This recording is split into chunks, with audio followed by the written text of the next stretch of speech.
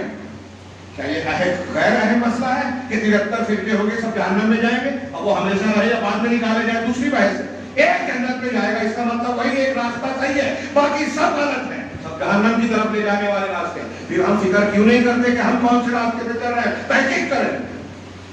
جنت پہ لے جانے والا راستہ صحابہ اور اللہ کے نبی صلی اللہ علیہ وسلم کا منہج، طریقہ، عقیدہ ہے اور کوئی نہیں۔ دنیا میں کوئی کچھ بھی بولے، کسی بھی بزرگ کا، کسی بھی ہوا پانی پہ چلنے اڑنے والے کا نام لے، اللہ اور اس کے رسول کے بتائے طریقے سے اگر ہٹ کر ہے تو وہ گمراہی ہے، وہ بہکاوا ہے، دھوکہ ہے۔ بالکل صاف سیدھی شفاف دین اور سچا دین یہی ہے، اسی کو اختیار کیجیے، آخرت میں یہی بچائے گا۔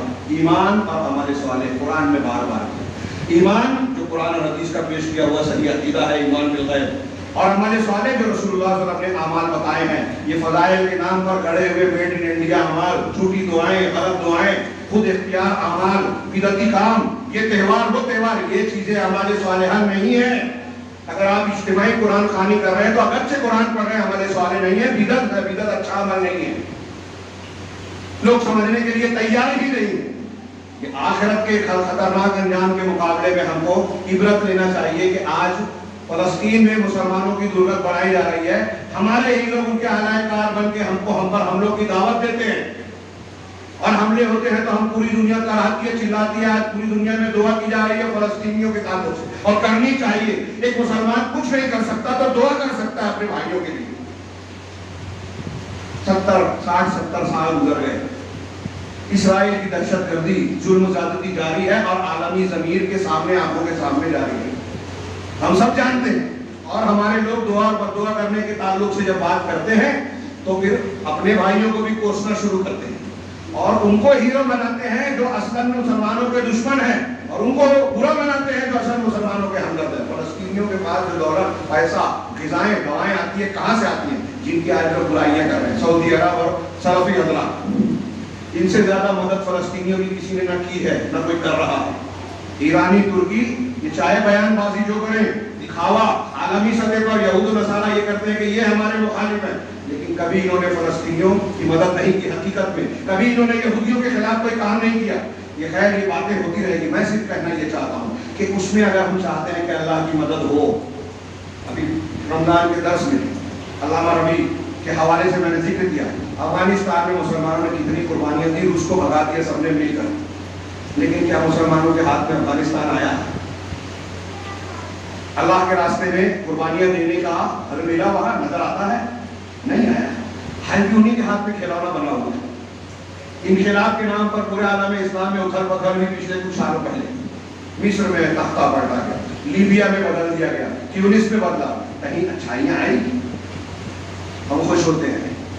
میں نے کل کہا درس میں کہ نیتنیاہو نے 12 لاشیں بتا کے خریدی غلط تھی دنیا کے سامنے کہ ہمارا بڑا نقصان ہوا، حماس نے جو ہے پیچھے ہمارے خوش ہو گئے، ہمارے یہاں لوگ جشن منا رہے ہیں۔ اتنے سطحیت والے مسلمان بن گئے ہیں، گہرائیاں حقیقتیں سمجھنے کو تیار ہی نہیں ہے۔ کوئی بھی بیوقوف بناتا ہے، بیوقوف بنتے ہیں۔ 12 لاشیں دکھائی، کیوں دکھائی تھی اس نے؟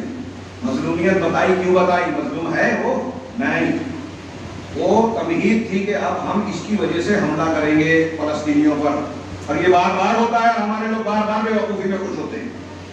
جو ہمارا نقصان پہنچاتے ہیں ان کو ہیرو سمجھتے ہیں، ان کو سر پر بٹھاتے ہیں، تعریف کرتے ہیں۔ کب ہوش آئے گا؟ اس وقت ہوش آئے گا جب ہمارا دین، عقیدہ، منہج صحیح ہوگا۔ صحیح منہج نہیں ہوگا تو ہم اچھے کو اچھا، برے کو برا سمجھ ہی نہیں پائیں گے۔ جو برا ہے اس کی تعریف کریں گے، جو اچھا ہے اس کی برائی کریں گے۔ یہی ہو رہا ہے، ہمارا منہج ہی صحیح نہیں ہے، اخلاص ہی نہیں ہے، حقائق کو جان ہی نہیں پاتے، اس لیے بیوقوف بنتے ہیں۔ ہر موقع پر جو ہے ہمیں بیوقوف، چھوٹے چھوٹے معاملے میں پہلے ہم پر حملہ کرایا جاتا ہے، پھر پلٹ کے وہ ہم سے کروایا جاتا ہے، ہمارے کچھ نوجوانوں کو استعمال کیا جاتا ہے، حرکت کروائے اور اس کے بعد حملہ۔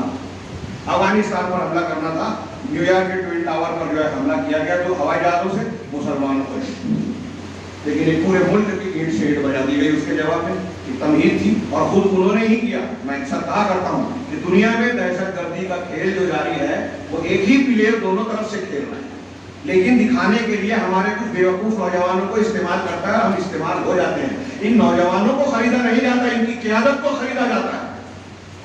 ابھی آپ کو کیسے بتاؤں، رشیا میں صوفیوں کا رشیا میں صوفیوں کی کانفرنس، جس وقت رشیا شام میں سنی مسلمانوں پر بمباری کر رہا ہے، سینکڑوں کو قتل کیا، اس وقت صوفیوں کی کانفرنس کر رہا ہے، وہاں کے صدر کی صدارت ہے لیکن اس نے اپنا نمائندہ دے دیا۔ ہندوستان میں مودی صاحب کے مدد سے جو ہے دلی میں صوفیوں کی کانفرنس ہوئی، یہ مسلمانوں کے حق میں ہے؟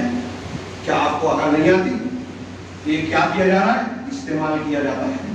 بابری مسجد کے ٹوٹنے سے پہلے پورے ملک میں کچھ علماء کی تقریریں ہو رہی تھی، سنی گمراہ جہنمی، اور وہ ان کو کہہ رہا ہے، پورے مسلمان آپس میں الجھے ہوئے اور مسجد توڑ دی گئی۔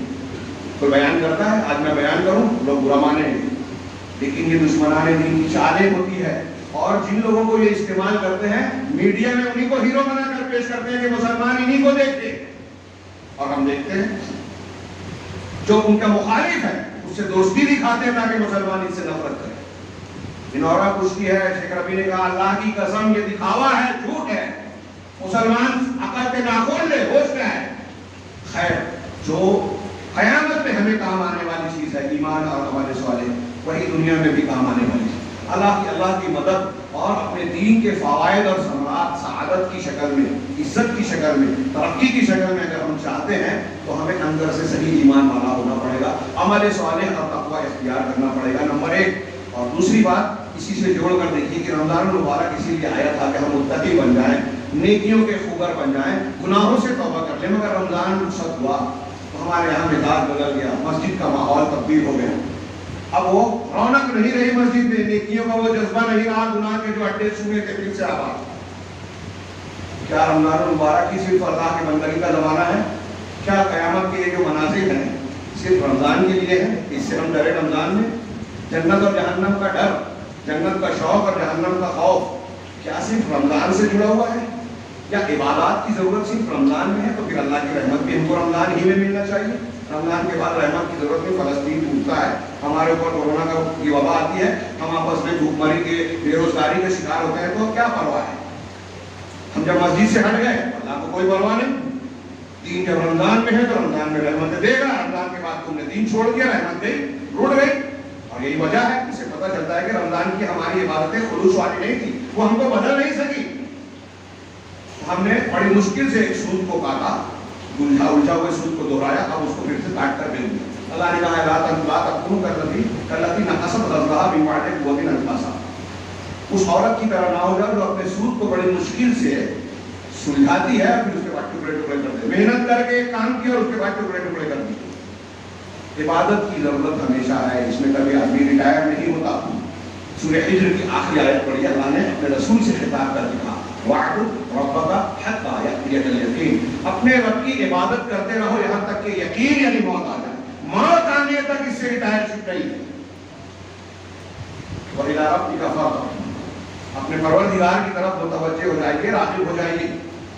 اس کی ضرورت ہم کو فلسطینی مسئلے میں بھی ہے، بیماری اور وبا سے بچنے کے لیے بھی ہے، بے روزگاری کا مسئلہ حل کرنے کے لیے بھی ہے، اپنے بچوں کو فتنوں سے بچانا ہے اس کے لیے بھی ہے، چھوٹے سے چھوٹے مسئلے کے حل کرنے کے لیے ہمیں اللہ کی مدد کی ضرورت ہے، اور اس کے لیے ہمیں ضرورت ہے کہ ہم متقی پرہیزگار بنیں۔ اب رمضان کے روزے ختم ہو گئے، اس کے بعد شوال کے روزے ہیں، یہ نفلی ہے، لیکن اس کی فضیلت اللہ کے رسول نے بتایا کہ ہر عمل کم سے کم ایک کا 10 ہوتا ہے۔ اگر ایک آدمی نے رمضان شوال کے روزے رکھ لیے تو گویا اس نے پوری زندگی روزہ رکھا، پورے سال کا روزہ رکھا۔ کیسے؟ جب ایک مہینے کا ہم نے روزہ رکھا تو ایک کا 10 مہینہ ہو گیا، ایک مہینے کا روزہ رمضان کا 10 مہینے کے برابر، اور پھر 6 روزہ رکھا تو 3 30 کے برابر ہوا نا، تو 30 30 60 ہو گیا، تو یہ 2 مہینہ ہو گیا۔ اس طریقے سے اگر ہم نے شوال کے بھی 6 روزے رمضان کے روزوں کے ساتھ رکھ لیے تو پورے سال کا روزہ ہو گیا۔ یہ سلسلہ ہمارا جاری رہنا چاہیے۔ رمضان چلا گیا، ٹھیک ہے، ہم اس میں جو محنت کرتے تھے وہ محنت ہم سے نہ ہو، لیکن مسجد کا راستہ بھول جانا، اللہ تبارک و تعالیٰ کی باتوں کو بھول جانا، قرآن سے اپنا رشتہ توڑ لینا، دین اور دین کو سمجھنے کے لیے جو جذبہ رمضان میں امڑتا ہے اس سے ایک دم سے تہیدست ہو جانا، یہ انتہائی بدقسمتی کی بات ہے اور اپنی رمضان کی محنتوں پر پانی پھیرنے کے مترادف ہے۔ لہذا ہم چاہتے ہیں کہ بیماریوں سے، وباؤں سے بچیں۔ ہم چاہتے ہیں کہ فلسطین میں، افغانستان میں، ہندوستان میں، چچنیا میں، بوسنیا میں، دنیا کے مختلف خطوں میں اللہ کی رحمت اور مدد آئے تو اس کی مدد مانگنے کے لیے ہم کو پہلے نیک بننا ہوگا۔ نیک بن جائیے، اللہ تعالیٰ ہمارے ہاتھوں کو خالی لوٹائے گا، نہیں شرمائے گا۔ اللہ تعالیٰ اپنے بندے کے اٹھے ہوئے ہاتھ کو خالی لوٹانے سے شرماتا ہے تو آپ کس میں نیک بن جائیں گے. اللہ تبارک و تعالیٰ سے دعا ہے کہ وہ ہمیں نیک بننے کی توفیق دے, متقی بناتے ہوئے دنیا کے فتنوں سے محفوظ رکھے اور آخرت کے عذاب سے محفوظ رکھے. اقول قولی ھذا واستغفر اللہ لي ولكم. بارك الله لنا ولكم في القرآن ونفعنا وإياكم بما يعلمكم إنه تعالى جواد كريم.